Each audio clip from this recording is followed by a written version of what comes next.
So let's learn how we too can act as a community and collaboration, not competition, and that is important to protect the environment. Can video games directly inspire environmental action in the real world? Let's find out. And for this, please give a big round of applause to project manager at Playing for the Planet, Louisa Keight.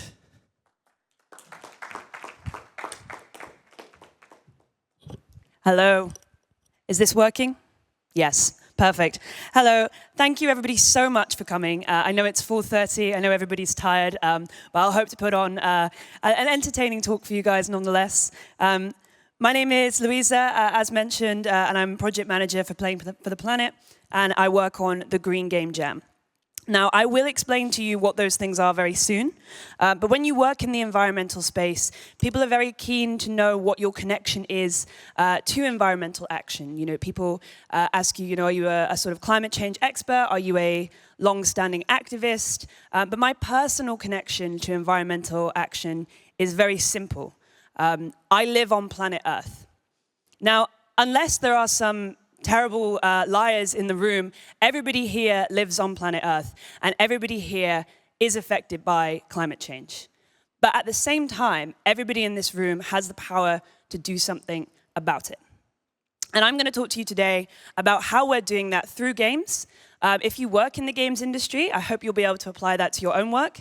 And if you don't, I'm hoping to give you some takeaways that you can apply in your own field and in your own kinds of messaging. So, to begin with, I'll give a brief insight into the work that we do at Playing for the Planet and a kind of top-line explainer of the Green Game Jam. And then I'll share these three takeaways that I hope you'll be able to kind of carry with you into the world as you leave on this beautiful sunny day. So the first thing is this idea that working together on messaging that is active and incentivized can yield some huge results. The second thing is that showing people how to take action collectively can be more effective than individually raising awareness. And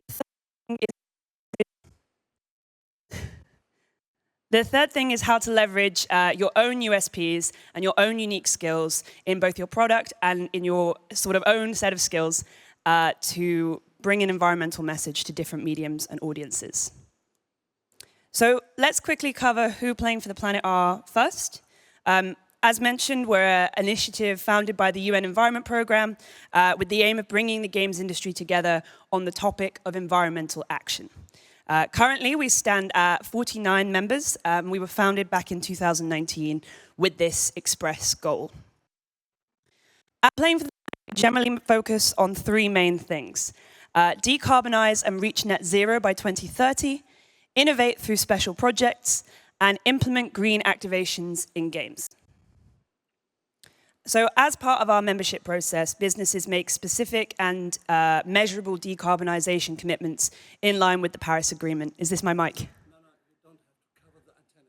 Oh. This is the antenna, don't cover it. Okay. Thanks. I mustn't cover the antenna. If anybody sees that I'm about to cover the antenna, I need you to do a kind of call and response style shout at me. Thank you. So yeah, in line with the Paris Agreement, we get our businesses to make these decarbonization commitments. But in addition to helping studios reduce their emissions, we also help them to offset them through published best guidance. We also have a carbon calculator that is dedicated for the industry, specifically for the games industry mostly works on Scope 3 emissions, so we have that. And we also have published a guide to actually the causes and effects of carbon emissions in the games industry, where they come from, what they do. The next thing we do is innovate through special projects. So one of the good examples of this is our packaging working group. So our working groups are essentially teams of dedicated members of the Alliance who come together to find common solutions to common problems. So this was the packaging working group, and they released a cardboard pilot for Endless Dungeon and Skull and Bones at the end of last year and the start of this year. And then the final thing that we do, and the focus of today's talk, is implement green activations in games. Now, this is the focus of the Green Game Jam, and it's basically what I'm going to talk about for the next 15 minutes. So, green activations have been a part of Playing for the Planet since its inception. Back in 2020, the founding members of the Alliance looked for ways to leverage the power of games for even greater impact beyond decarbonization. And they sort of tested it in this year to see if that was possible and if it was something that could be easily put into different games. So unlike most game jams, the Green Game Jam is designed for studios that already have live games and already have existing audiences. So rather than building a new game from scratch, we ask game teams to build new elements into their game or associated platform to engage players on an environmental theme. But the green elements to engage players on an environmental theme jam is a little bit less catchy, and that's why we call it the Green Game Jam. We call these new elements green activations. So a green activation can be a time-limited event, or a new level within the game itself, or a community-led campaign on their social media channels. So the example here is Playing for the Planet member Cybo. Their game Subway Surfers in 2023, they built an activation raising awareness on the habitat loss of harlequin toads in the Amazon rainforest. And they built these beautiful little skins and levels in order to bring awareness and raise funds for these beautiful little creatures. So over the years, the number of games and therefore associated users has grown steadily. And what that means is that we have a year-on-year body of work that demonstrates the capabilities of games as a medium for environmental engagement. So in 2021, 11 games tested the concept, but by that was 2020, and by 2021, that had grown to 27 games. In the end, it was 266,000 trees planted and over $800,000 in donations. In 2022, 42 games joined the jam, and they planted 1 million trees altogether. In 2023, it was 40 games with 700,000 in donations on the theme of wildlife. That was the harlequin toad example. And in 2024, we currently have 55 games, but as they're going live in September, the impact of those hasn't yet been revealed, so we'll see. Now, I'm not telling you about this growth to demonstrate our capabilities as an initiative, although we are a great initiative. I'm telling you about this because it's through collaboration between so many games that we have the biggest impact. We can't do this with just one single studio. It has to be done together. And that brings me to my first point. The thing we really know off the back of the Green Game Jam is working together on messaging that is incentivized can yield some really big results. Now, in 2022, we surveyed 400,000 players who said that environmental content is something that they want to see. 81% of respondents said that they'd like to see more environmental content in their games if it's relevant to the experience. 61% said that they would pay for this content if it either added something new to the game or taught them something. 70% said that they would be open to changing their habits in the service of the environment, and then 80% said that they would change them after they played the game. So we saw a kind of 10% increase between before the activations and after playing the activations. Now, 400,000 players in a market of 3.3 billion players is quite a small number. We appreciate that. But in 2023 alone, the combined daily active user reach of the Green Game Jam was 87 million. That's how many people our 40 participants could reach when they work together. And it seems pretty obvious that working together has results. But I think we don't often think about exactly how many people 87 million is. We talk about big numbers a lot, particularly in the games industry, but I want to invite you all to think about 87 million people receiving a positive message about environmental action. And what does that look like? Well, approximately 1.8 million people attended former President Obama's inauguration in 2009. So that's 1.8 million people. And in 2023, our studios had a combined potential reach of 48 times the amount of people in this photo to teach them about the plight of harlequin toads, snow leopards, and manta rays in habitats all over the world. So something like this. I think it's quite an elegant illustration, but you might disagree. But once we've reached them, what then? Let's take a little look at the different ways that our studios incentivized engagement through 3 years of the Green Game Jam. So in 2022, us2 Games, who've just launched or announced the release of Monument Valley 3, they released a bonus level for Monument Valley 2 called The Lost Forest. And it prompted players to sign a petition called Play for Forests, which essentially called on world leaders at a number of different global conferences to prioritize on their agenda the protection of the world's forests. The level design itself was inspired by Peter Wollivan's The Secret Life of Trees, which, if you don't know about it, it's a book about the intimate connections between trees and the forests. And the idea behind this was to build this empathetic connection between the player and the forest through 4 beautiful puzzles. Now, this idea was to build this empathetic connection between the player and the forest, which then incentivized them to sign the petitions. And it worked. The Lost Forest actually received 215,000 plays, 210,000 visits to the Play for Forests sign-up website, so that's almost, that's a very high percentage of click-through at the end, and it reached 14K signatures, smashing its original goal of 10K signatures, and about 4,000 of those signatures came in the first 3 days from Lost Forest players. In 2022, Supercell's Heyday celebrated its 10th anniversary by educating players about regenerative agriculture through an in-game event. Now, if you don't know what regenerative agriculture is, in a nutshell, they're farming practices that restore the soil and water quality of the land rather than what we call degrading it. But essentially what they did here was they used their existing global truck events to get players to do tasks within a particular time frame, and through the increased number of plays, they were able to unlock a donation to the Rodale Institute, which is an institution that essentially converts acres of farmland to sustainable practices. And thousands of acres were able to be converted through this donation, and it was a good job all round. And the thing is, players really like this stuff. Wooga's dedicated player base won them the Player's Choice Award multiple years in a row for their very community-focused, community-driven awards. So in 2023, they also launched a community goal-based event. They also had a number of contests through social media, opportunities for players to donate privately to the Snow Leopard Trust, and all in all raised $100,000 for snow leopards.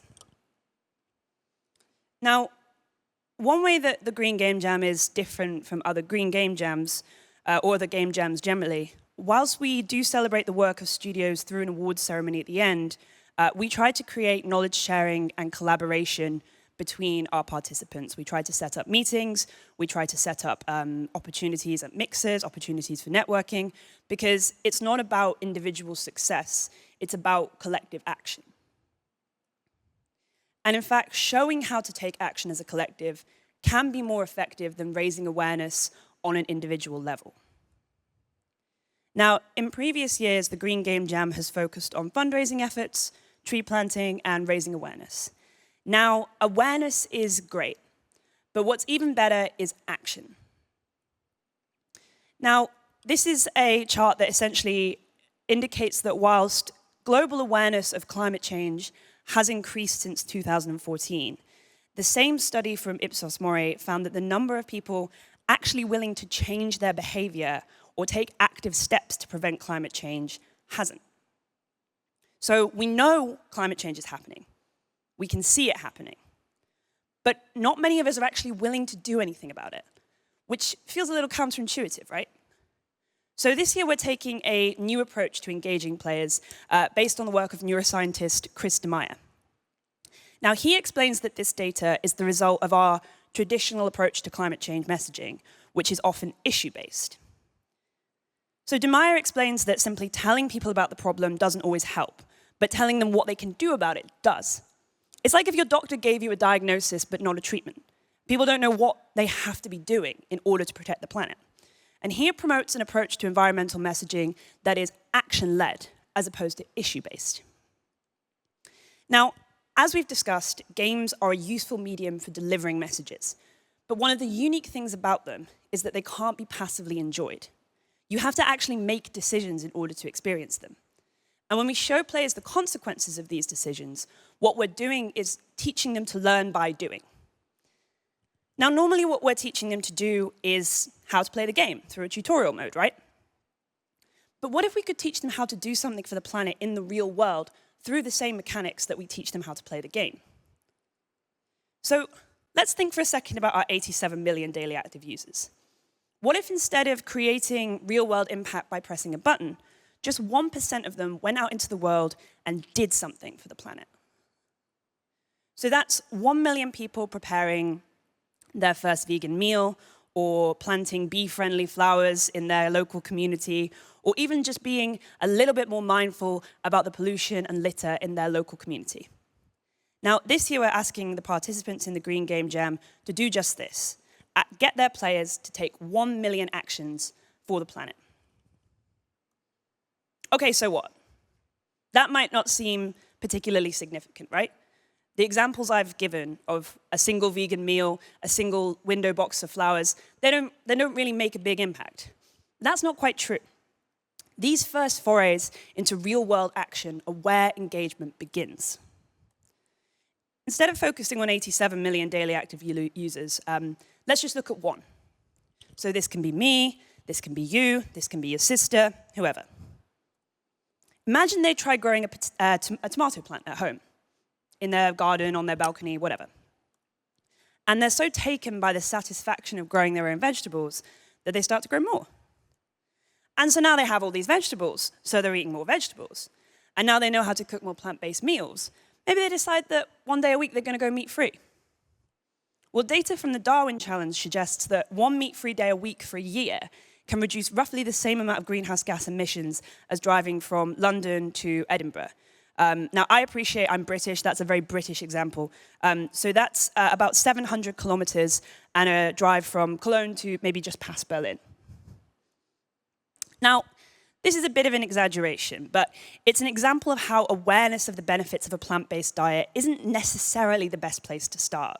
You can just start with an action and build the awareness as your engagement with the action deepens. So try thinking about how you can apply that in your own life. Where can you start? What can you start doing? People are also more likely to take action if they see other people doing the same. So let's say our person cooks a delicious plant-based meal for their friend. Their friend goes, wow, this is plant-based? Let me get the recipe.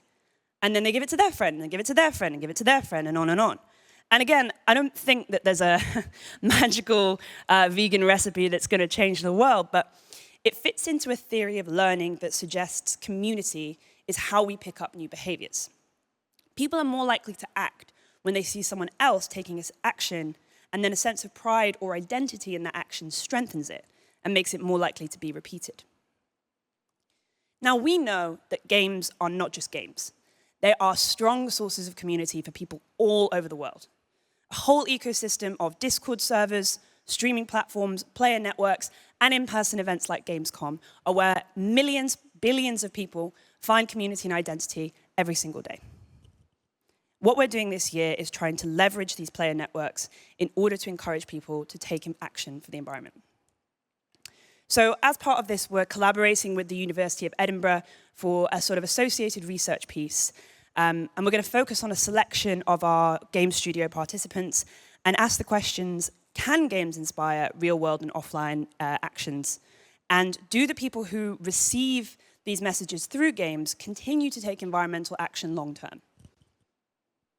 But for now, let's take a look at some of the activations that are being built this year with a focus on action-led community learning.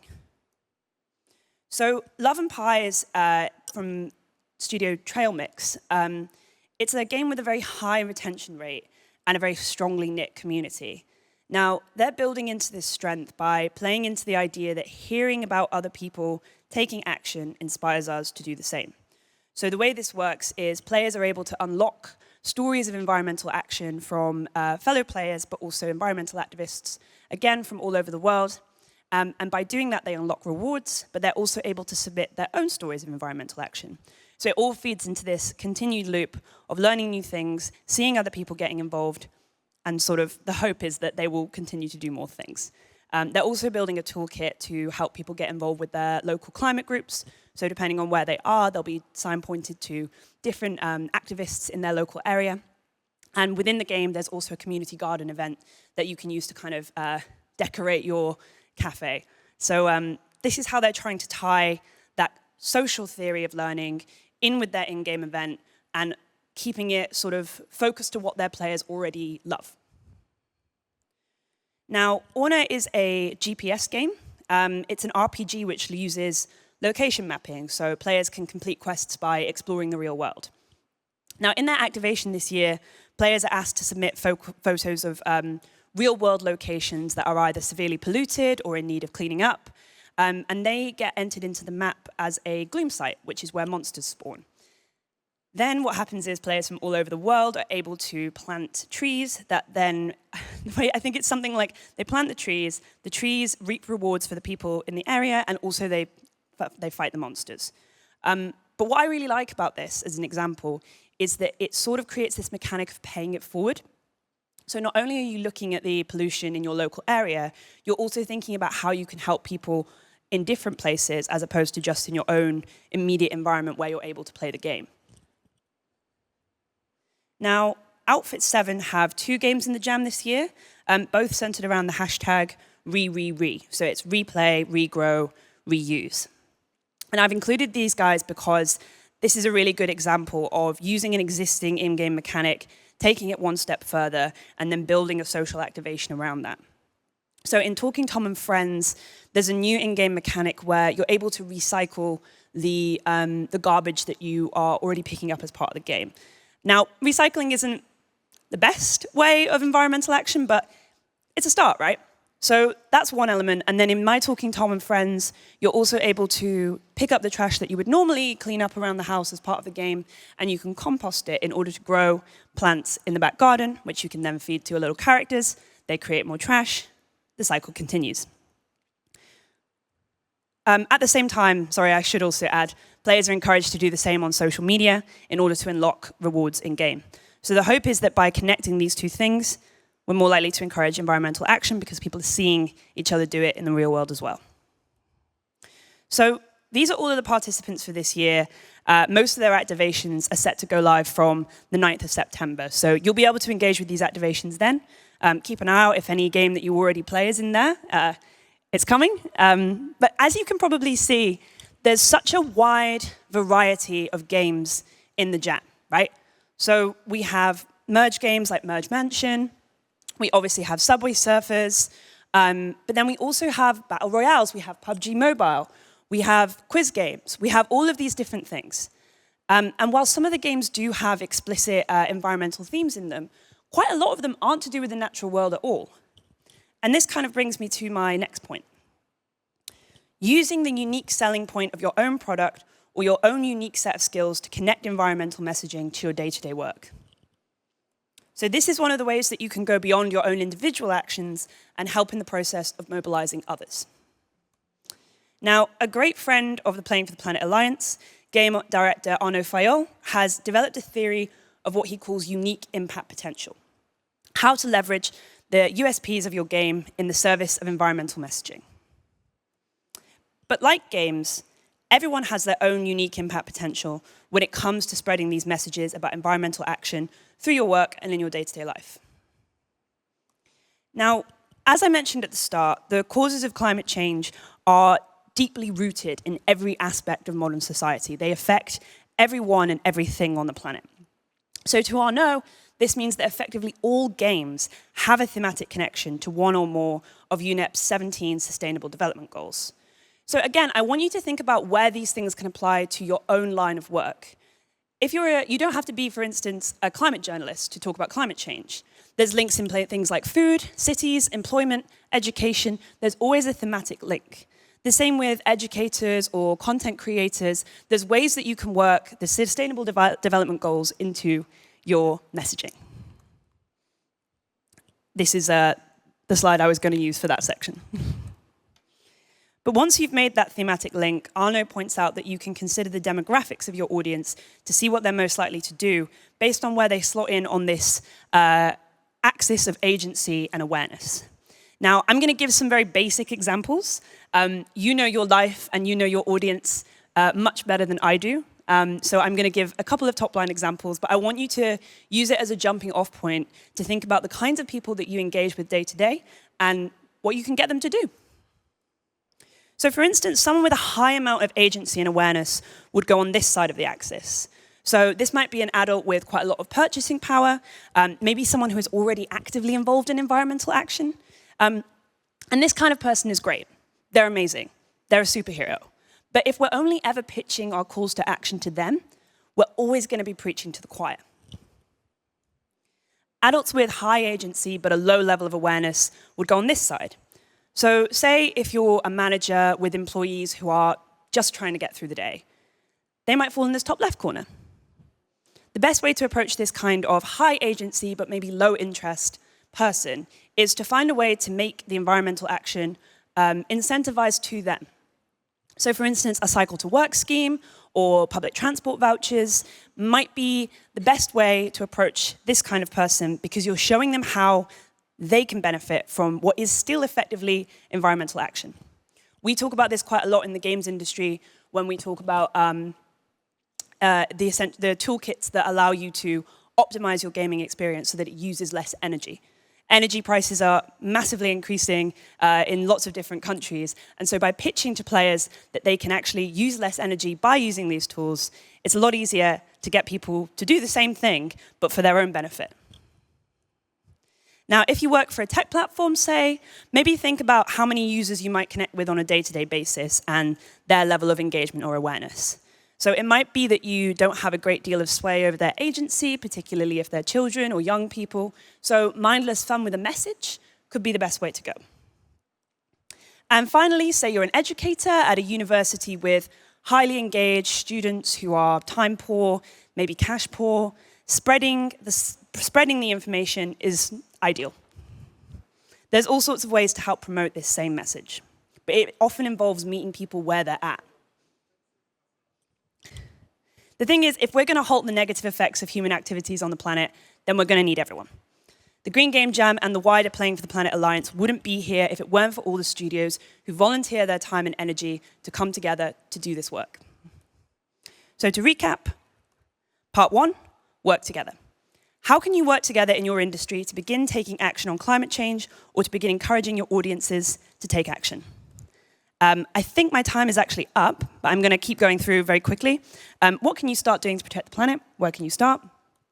And how can you use your audience skills product for environmental action? Now, these are my details, and this is the rest of the team.